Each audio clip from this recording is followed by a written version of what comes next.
구약성경 에스겔 19장 1절부터 함께 말씀 받들겠습니다.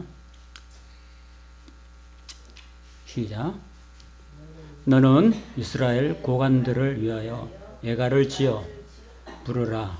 내 어머니는 무엇이냐? 암사자라. 그가 사자들 가운데에 엎드려 젊은 사자 중에서 그 새끼를 기르는데 그 새끼 하나를 키우매 젊은 사자가 되어 먹이 물어뜯기를 배워 사람을 삼키매 이방이 듣고 함정으로 그를 잡아 갈고리로 꿰어 끌고 애굽 땅으로 간지라. 암사자가 기다리다가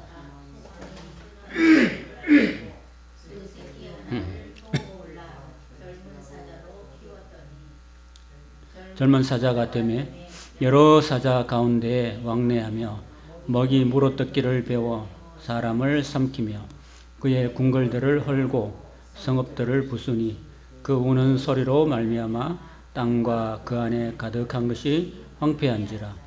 이방이 포위하고 있는 지방에서 그를 치러 와서 그의 위에 그물을 치고 함정에 잡아 우리에 넣고 갈고리를 꿰어 끌고 바벨론 왕에게 이르렀나니 그를 옥에 가두어 그 소리가 다시 이스라엘 산에 들리지 아니하게 하려 함이라.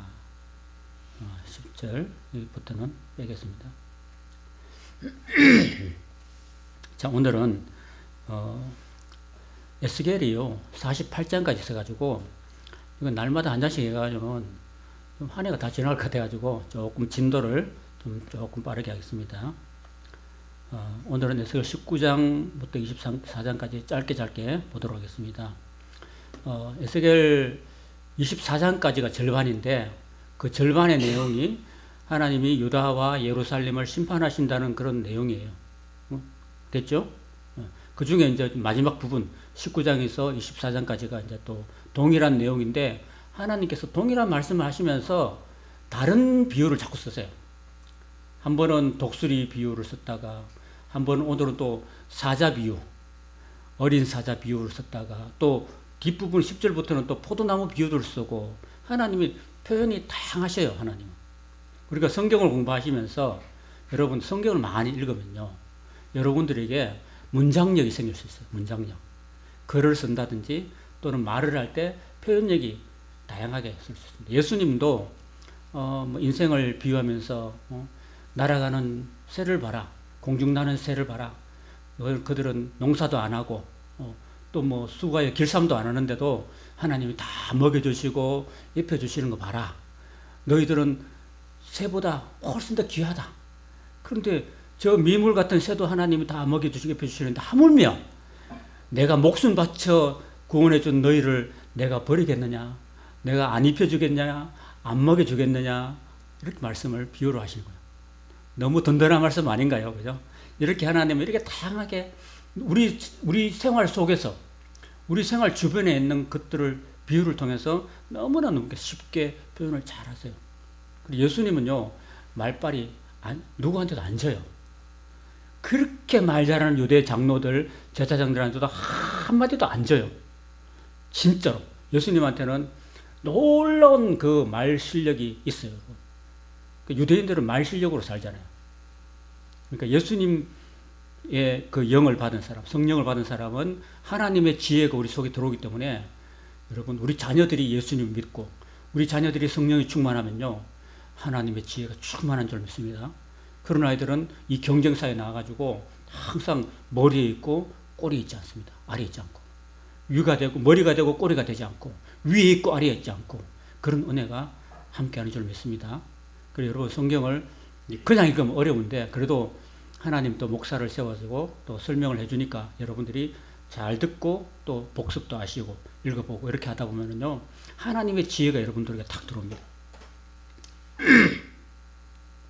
자, 오늘 조금 오늘 하는 얘기 뭐냐면은 이 사자가 있는데 암사자가 있대요. 암사자. 여러분 사자 하면은 뭔 생각이 나요? 동물의 왕이죠. 그럼 왕이라고 생각하면 돼요. 하나님께서 그 나라들 중에 그 제일 높은 사람 왕들 그러니까 암사자라고 생각했잖아요. 암사자. 그 암사자가 바로 이스라엘로 생각하면 돼요. 이스라엘.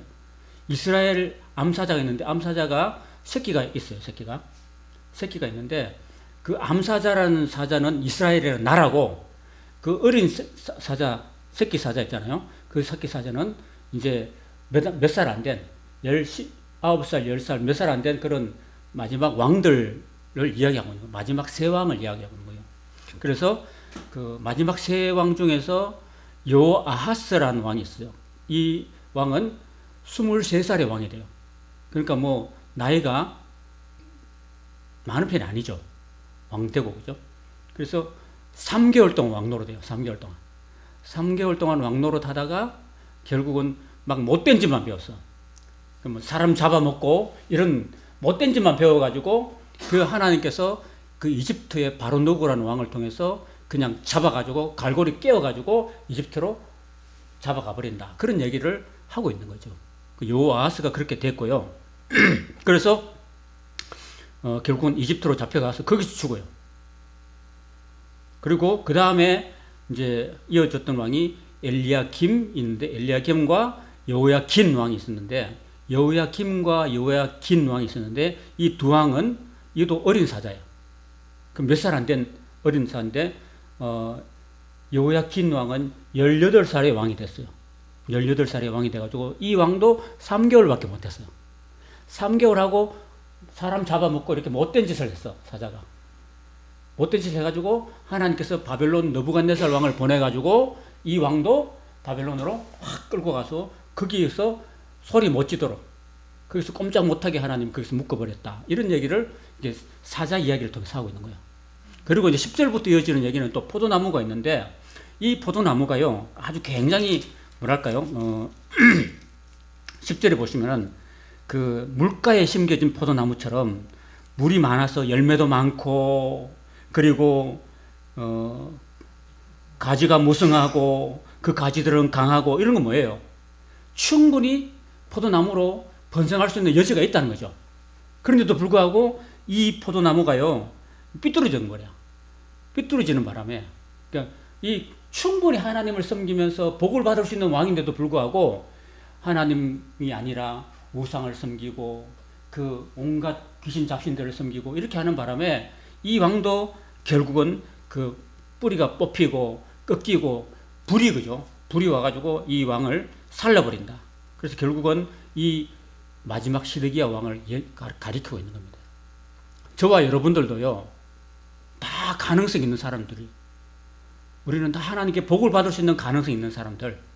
그런데 왜 우리가 버림받고 불태워져 버리는 그런 포도나무가 되느냐면요 하나님 말씀대로 안 살기 때문에 하나님 뜻과는 반대대로 살기 때문에 그래서 우리가 이 성경을 읽으면서 우리보다 지금 2500년 전에 살았던 그런 사람들을 이렇게 비유로 등장하는 이유가 뭐냐면은 이 성경이라는 것은요 동서고금을 불문하고 보편적인 진리를 담고 있어요. 그러니까 성경이죠.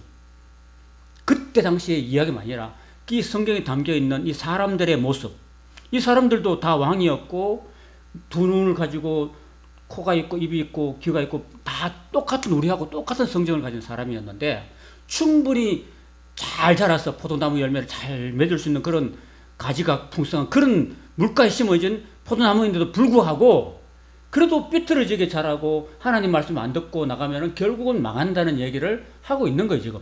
그리고 실제로 이스라엘 역사에서 그렇게 되어졌다라는 것을 지금 성경을 통해서 우리에게 말씀해 주고 있는 거예요. 그렇죠. 우리도 여러분 우리 인생이요 짧은 인생이지만은 순간순간이 귀한 줄로 믿습니다. 나는 이제 끝났어 그렇게 생각하지 마십시오. 하나님은 80세 된 모세를 들어서 300만 이스라엘 대군들을 가나안 땅 앞에까지 인도한 사람이었어요. 여러분 모세가 뭐라고 그런지 아세요? 하나님 저 이제 늙었어요. 저 이제 죽을 날 며칠 안 남았어요. 저 말도 못합니다. 저는 양만 쳐가지고 양하고 얘기 못해가지고 40년 동안 양 치다 보니까 말 못합니다. 저 딴 사람 시키세요. 딴 사람 보내세요. 이렇게 했어요. 우리가 그렇잖아요. 하나님 저는 이제 머리끝부터 발끝까지 좀 성한 데가 없어요. 너 같은 사람 살아서 뭐 하겠어. 밥만 죽내지 이렇게 하지 마십시오. 하나님은요 우리에게 80세 된 모세도 들어서 위대한 지도자로 만드신 하나님. 우리는 다 가능성이 있습니다. 여러분 십자가에 예수님하고 같이 양편의 강도들이 달렸잖아요. 그죠? 그 강도들은 영락 없이 죽고 지옥행이야. 근데 그 마지막 숨 끊어지는 순간에 또 희망이 있잖아요. 그 예수님을 마지막 숨 끊어지는 순간에도 그 한편 강도가 예수님 저를 기억해 주십시오.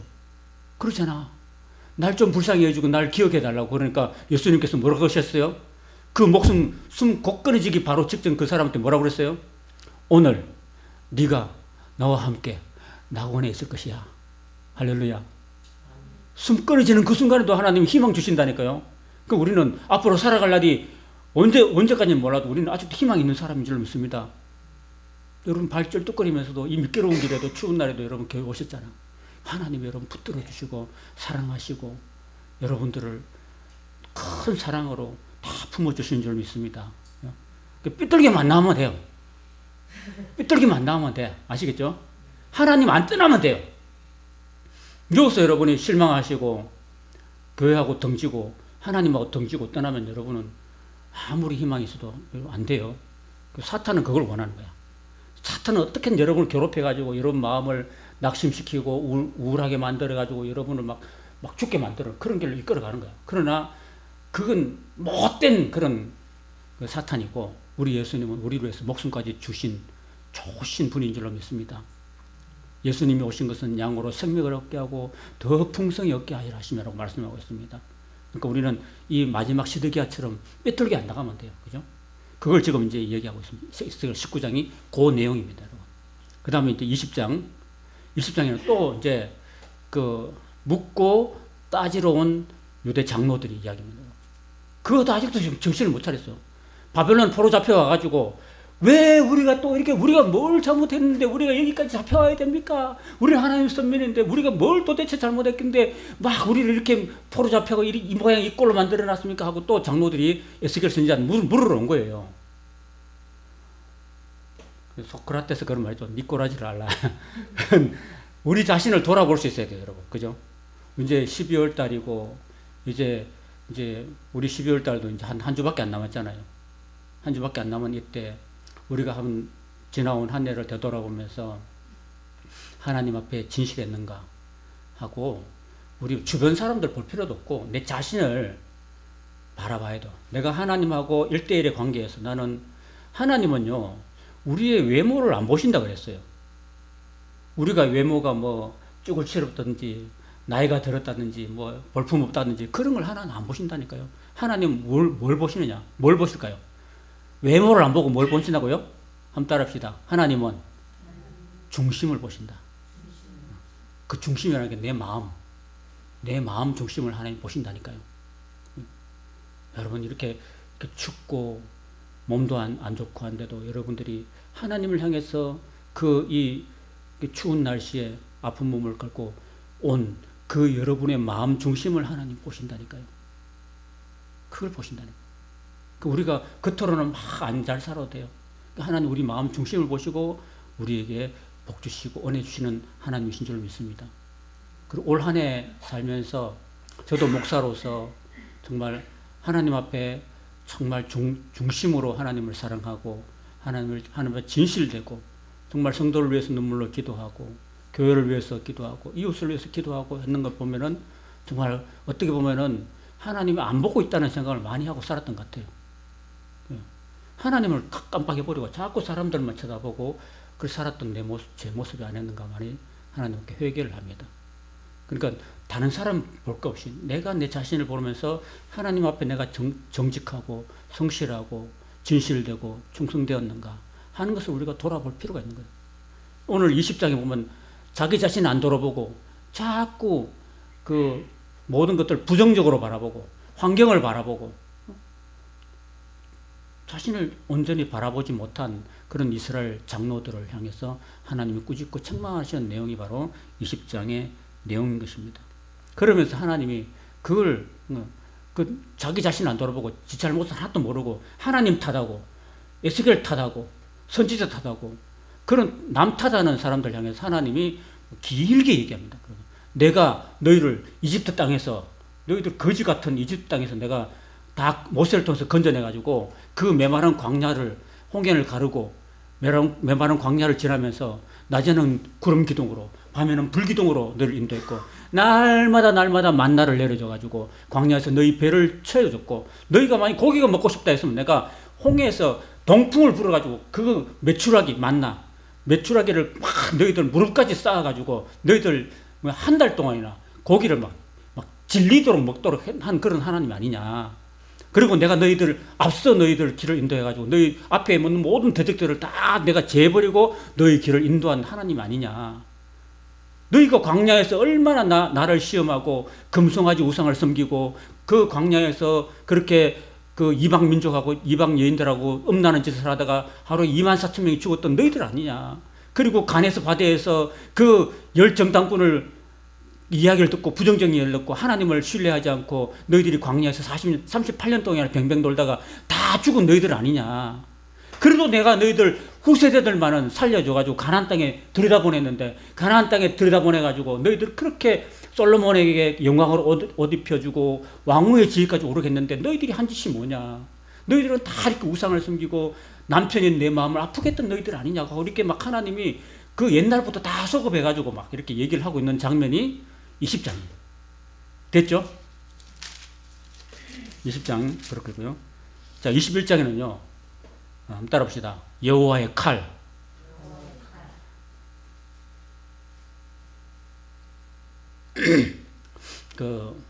여러분 이렇게 제가 그 공부할 때는 마광된 칼이라고 배웠어요. 마광된 칼. 칼을요. 고기를 썰려면 어떻게 해야 돼요? 갈아야 되죠. 갈아야 되죠. 제가 부산에 있을 때 그 부산 자갈치 시장에서 칼 가시는 분이 집사님이 계셨어요. 칼 가시는 집사님. 칼 가는 게 돈이 되더라고요. 그 부산에는 하도 생선들을 많이 팔고 하니까 칼이 필수적이야. 칼을.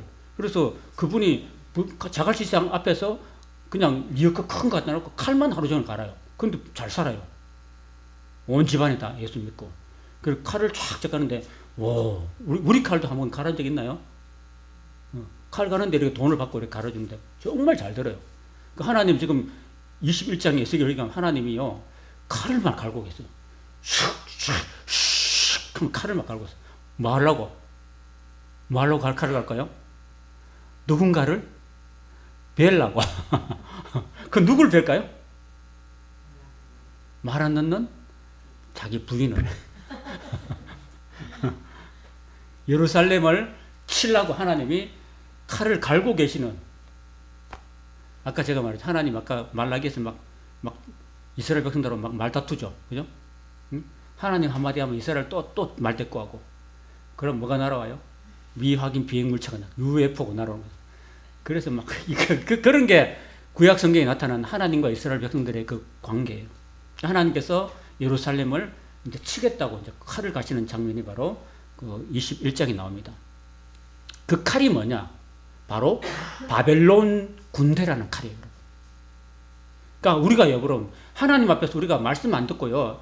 자꾸 부모한테 안 순종하고 말마다 대꾸하고 자꾸 삐뚤게 나가고 이러면요. 부모가 자녀를 좀 혼낼 수 있죠.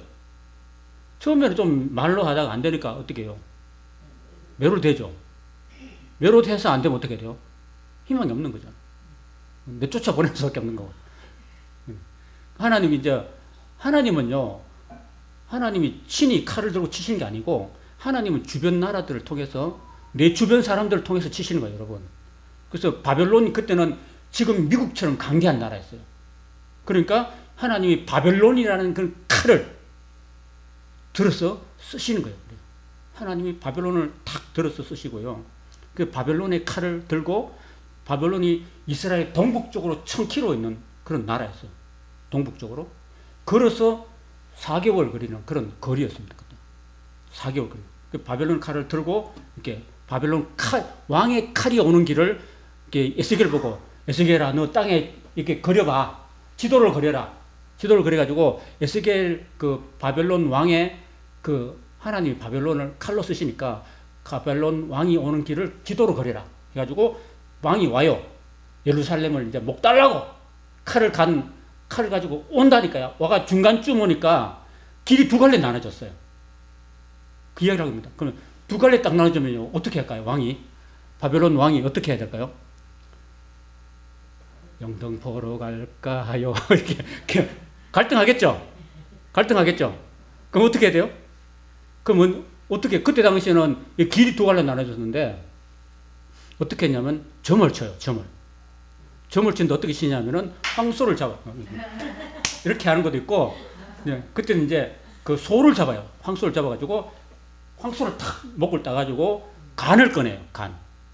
간을 꺼내가지고 그 간 색깔을 보고, 간이 푸르스름하면은 오른쪽이다. 간이 또 붉으스름하면은 왼쪽이다. 이런 식으로 점을 쳤다니, 그때 당시는요. 그런 풍습이 있었다니까요. 그래서 탁 쳤는데, 이게 아니고, 탁 쳤어. 소를 잡아가지고 간을 꺼내보니까 이게 푸르둥둥한 거야. 그럼 어디로 가야 돼요? 자, 이 길도 있고, 이 길도 있어요. 어디로 갈까요? 이쪽으로, 이쪽으로.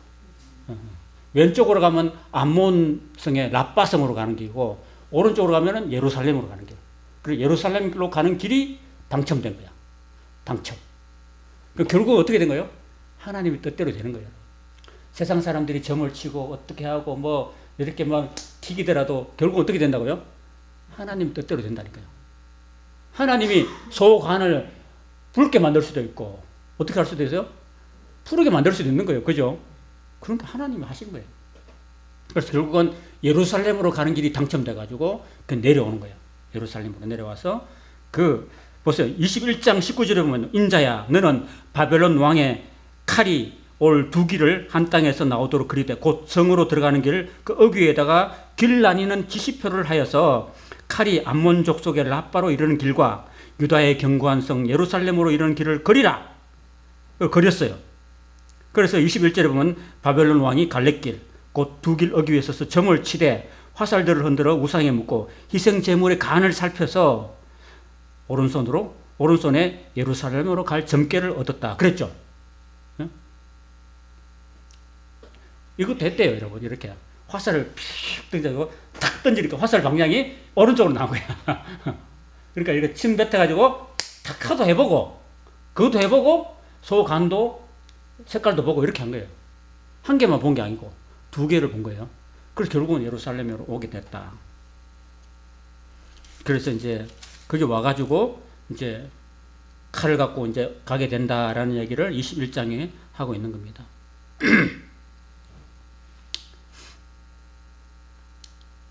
그 다음 22장에 넘어가면요. 이제 칼을 들고 왔으니까 어떻게 될까요? 예루살렘은 이제는 뭐가 남아요? 이제 심판만 남아있잖아요. 그죠? 심판만 남았는데 그 하나님께서 무슨 표현을 하냐면은 사람이 언이나 노시나 쇠나 나비나 주성이나 모아가지고 풀물불 속에 넣고 불을 붙여서 녹이는 것 같이. 그러니까 하나님께서 온 그 하나님 말씀 안 듣는 자기 백성들, 유다 백성들을 전부 다 그 화로에 그 풀물 속에 다 몽땅 집어넣어가지고 그냥 다 태워버리겠다는 그런 표현을 하고 계시는 거예요. 그러니까 풀무불에 다 집어넣고 심판하시겠다. 그 사실은 결국은 예루살렘 성이요. 바벨론 군대가 와가지고 그렇게 다 불태웁니다. 여러분. 주전 586년에 와가지고 그렇게 다 불태워버리고 그 남은 천민들, 그러니까 그 사람으로 인정받지 못하는 그 천민들 있잖아요. 그죠? 이런 사람들만 붙잡고 이제 바벨론으로 가는 그런 이야기가 나와 있습니다. 22장에 보면은 그렇게 선지자들의 반역함이 사자가 음식물을 삼킴 같았다.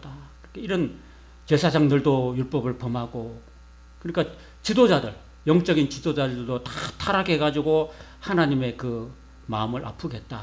그랬습니다. 자, 그럼 이제 23장입니다. 이제 진도 나갈게요. 23장에 따라봅시다. 오홀리바. 자, 이 두 자매는 자매요, 자매. 오홀라가 언니고 오홀리바는 동생이에요. 이쁘죠? 보입니까? 그러니까 이름이 비슷하죠, 그죠? 오홀라, 오홀리바. 오홀라는 바로 그 사마리아, 그러니까 그 유다, 제가 그 이야기했죠. 솔로몬 이후에 나라가 두 동강이 나와가지고 우리나라처럼 남북으로 분열돼가지고 북쪽에 10지파가 갔어요. 북쪽에 10지파가 북이스라엘이라고 그래요. 우리는 북한이라고 그러잖아요. 거기는 북이스라엘이라고 그러고 남쪽의 두 지파 유다와 베냐민 두 지파가 남아가지고 남유다가 됐는데 북쪽에 언니가 먼저 아수르에서 망했어요. 왜 망했느냐? 하도 바람 피우고 이웃집 아저씨들하고 놀고 그러다가 먼저 망했다니까요. 그러면 자 언니가 망했어. 언니가 하는 꼴을 동생이 똑똑히 봤어요. 올라라는 언니가 망하는 모습을 동생이 두 눈을 똑똑 봤다니까. 그러면 동생은 해야 돼요, 안 해야 돼요? 같은 길을 가야 돼요, 안 가야 돼요? 안 가야 되는데 더 갔어. 그 이야기가 에스겔서 16장에 나오는 거예요. 에스겔 16장에 뭐라고 돼 있어요? 그 여자가 어떻게 했다고요? 보통 그 몸을 파는 창녀들은 화대를 받고 하잖아. 근데 이 창녀는 창녀 같지 않아가지고 지나가는 남자들을 돈을 주고 샀다니까? 돈을 주고 사가지고 화대를 지불하고 남자를 사가지고 음행을 했다. 그러니까 이 언니보다 더해요, 덜해요? 더한 거지. 그 얘기를 하고 있는 거죠, 지금. 에스겔서 23장에. 네 꼬라지가 그 꼬라지다. 그렇게 이야기하고 있는 거예요. 장로들이 와가지고 또 따지고 묻고 따지는데 네 모습이 그런 거야. 네 모습이 어울려봐야. 그렇게 이야기한 거예요, 지금.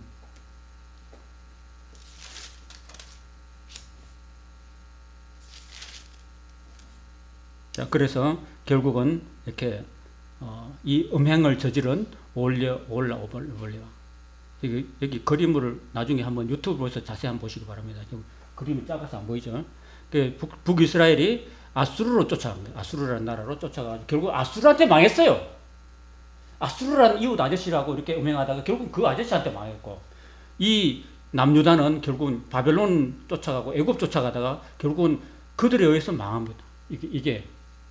이게 그 에스겔 23장에 나오는 하나님의 아픈 이야기입니다. 이게. 자, 그리고 이제 오늘 마지막 24장은요, 이제는 아까는 풀무불이었죠. 이제는요, 녹성가마를 갖고 오라. 녹성가마. 자, 녹성가마에다가 고기하고 뭐하고 다 집어넣어가지고 삶으라고 그럽니다, 여러분. 자, 여러분, 여러분 좋아하시는 뭐라도 설렁탕 같은 거, 곰탕 같은 거 어떻게 만들어요? 고기 뼈 있죠? 뼈 넣어가지고 어떻게 해요? 고웠죠? 얼만큼 고와요? 예? 쟁일 곱잖아, 그죠? 곰고 완전 뼈에서 완전 다 뼈 속에 있는 모든 것들이 나오도록 또 삶죠. 그죠? 그렇게 이스라엘 백성들을요, 완전히 곰탕처럼, 설렁탕처럼 그 삶고 앉아가지고 하고, 그 자체가 또, 이 통 자체가 이스라엘 나라인데, 이 가마가 녹이 쓸었대.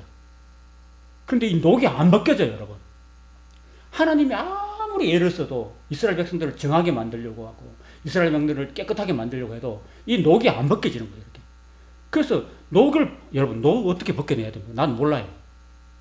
하나님이 그 녹 벗겨내라고요. 안에 들어있는 고기가 물렁물렁 할 때까지 쌈때, 다 건져내고도 아예 그냥 그 가마 자체를 불태우라고. 불태워가지고, 그냥 녹이 완전히 다 떨어져 나올 때까지 계속해서 불로 그냥 지져대라. 불로 태우라고, 지피라고. 이게 뭐냐면 바로 그 녹성가마 예루살렘을 하나님이 완전히 심판하시는 그런 내용입니다. 하나님이 이 정도로 표현하십니다, 여러분. 끔찍하죠, 그죠? 그래서 그 하나님의 그 아픈 마음을 에스겔 선지자가 알까요? 모르니까 하나님 어떻게 하신 줄 아세요? 어떻게 했냐면은, 네가 내 마음 알겠냐? 얘 알만합니다. 아니야, 너 몰라. 너도 한번 당해봐라. 내 사랑하는 아내 이스라엘을, 유다를 내가 이렇게 칼을 갈고 풀무불에 집어넣고 녹성가마를 완전히 태워가지고 녹을 다 제거하려고 하는 그 마음, 내가 예루살렘을 내가 불태워서 그렇게 멸망시키는 모습을 보는 남편된 내 마음을 네가 알겠냐? 네도 한번 겪어봐. 해가지고 에스겔에게 뭘 했냐면은, 에스겔이 결혼했는가 봐요. 내가 네 아내 데려갈란다. 내가 오늘 저녁 때 네 아내를 데려갈 텐데 너 울지 마. 너 울면 안 돼. 네 마음 아파도 너 어디 가서 막 눈물 찔끔짝 하면 안 된다. 알았어? 가봐. 그리고 갔어. 근데 그날 저녁에 어떻게 됐냐 하면은 에스겔 아내가 죽었습니다. 자기 아내가 죽는 경험을 에스겔이 합니다, 여러분. 그러면서 하나님의 아픈 마음을 경험해 보는 거예요.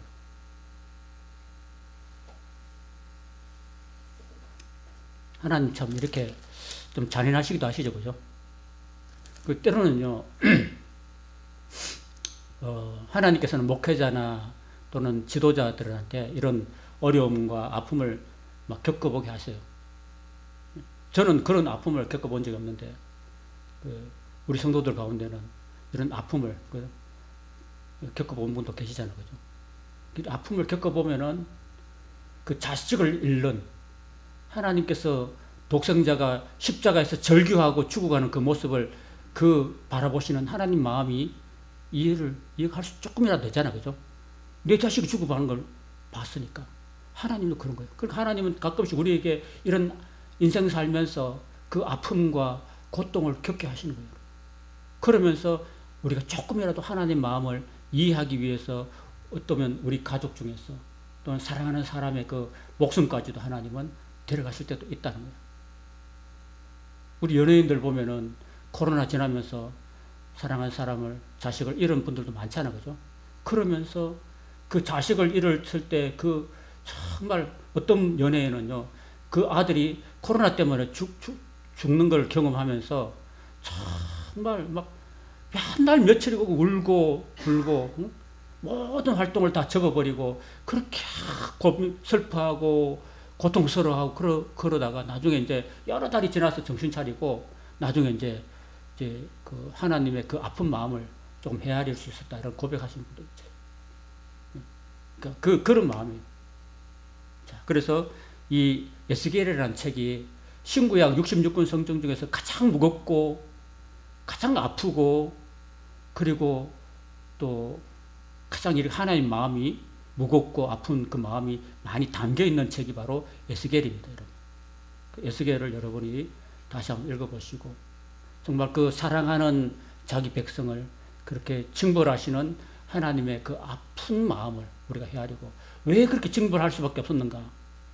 잘못된 길을 갔기 때문에 하나님을 안 사랑하고 다른 것을 세상 것을 사랑하기 때문에 다가오는 그 결과는 너무나 참 깊은 아픔이다 하는 것을 우리에게 깨우쳐 주신 거예요. 그래서 오늘 우리가 이 땅에 살아가는 동안에는 제일 복받는 기결은 하나님을 사랑하는 거예요. 그래서 10계명의 제일 계명이 뭐예요? 너희는 나 외에는 다른 신을 내게 두지 말라. 그리고 2계명 뭐예요? 우상을 섬기지 말라. 그러면서 하신 말씀이 뭐냐면은 하나님이 이스라엘 백성이 잘 이해하지 못할까봐 하나님 이런 말씀하세요. 나는 질투라 이름하는 질투의 하나님이다. 하고 갈로 열고 알아서 기해라. 그런 말씀 하신 거예요. 그리고 그 말씀이 포함되어 있는 거예요. 사실 마음이. 그래서 우리가 이 땅에 살면서 우리가 어떤 모습으로 살든지 우리 마음 중심에는 늘 1순위가 하나님이어야 될 줄 믿습니다. 하나님을 다 우리 마음속에 모시고 세상의 어떤 쾌락이 아니라 세상의 돈이나 세상의 어떤 성공이나 세상의 어떤 명예가 1순위가 되면 안 되고 하나님이 우리 삶의 제 1순위가 되어야 될 줄 믿습니다. 그런 사람은요, 하나님을 사랑하고 하나님의 계명을 지키는 자에게는 하나님께서 어떤 복을 주시냐면은 천대까지 은혜를 베푸시는 줄로 믿습니다. 천대는 뭐예요? 영원히. 이 땅에서 복을 주실 뿐 아니라 영원한 영생 복락까지 하나님을 사랑하는 자에게 주신다 하는 사실을 꼭 기억하시길 바랍니다. 오늘 성탄절인데 예수님이 우리 위해서 목숨 주셨잖아. 하나님이 그 아들의 일까지 주신 거잖아요. 그럼 우리가 그 사랑을 우리가 이제는 주께서 우리 어떻게 사랑했는지 이렇게 하면 안 됩니다. 그 사랑을 우리가 깊이 새기고 하나님 이렇게 우리를 사랑하셨네요. 아들까지 주셨음을 감사합니다. 또 예수님을 향해서는 예수님이 아버지 뜻에 순종해서 죽기까지 복종하시고 날 위해서 이 보잘것없는 날 위해서 목숨까지 내버려주시고 몸과 피를 물과 피를 나를 위해서 다 흘려주셨으니 정말 감사합니다. 앞으로 주님의 사랑을 깊이 새기면서 살겠습니다. 라고 고백하고 그렇게 살아야 되지 않겠습니까? 그죠? 예. 그런 은혜가, 그런 삶이 되시기를 주님의 이름으로 축원합니다. 기도하시겠습니다.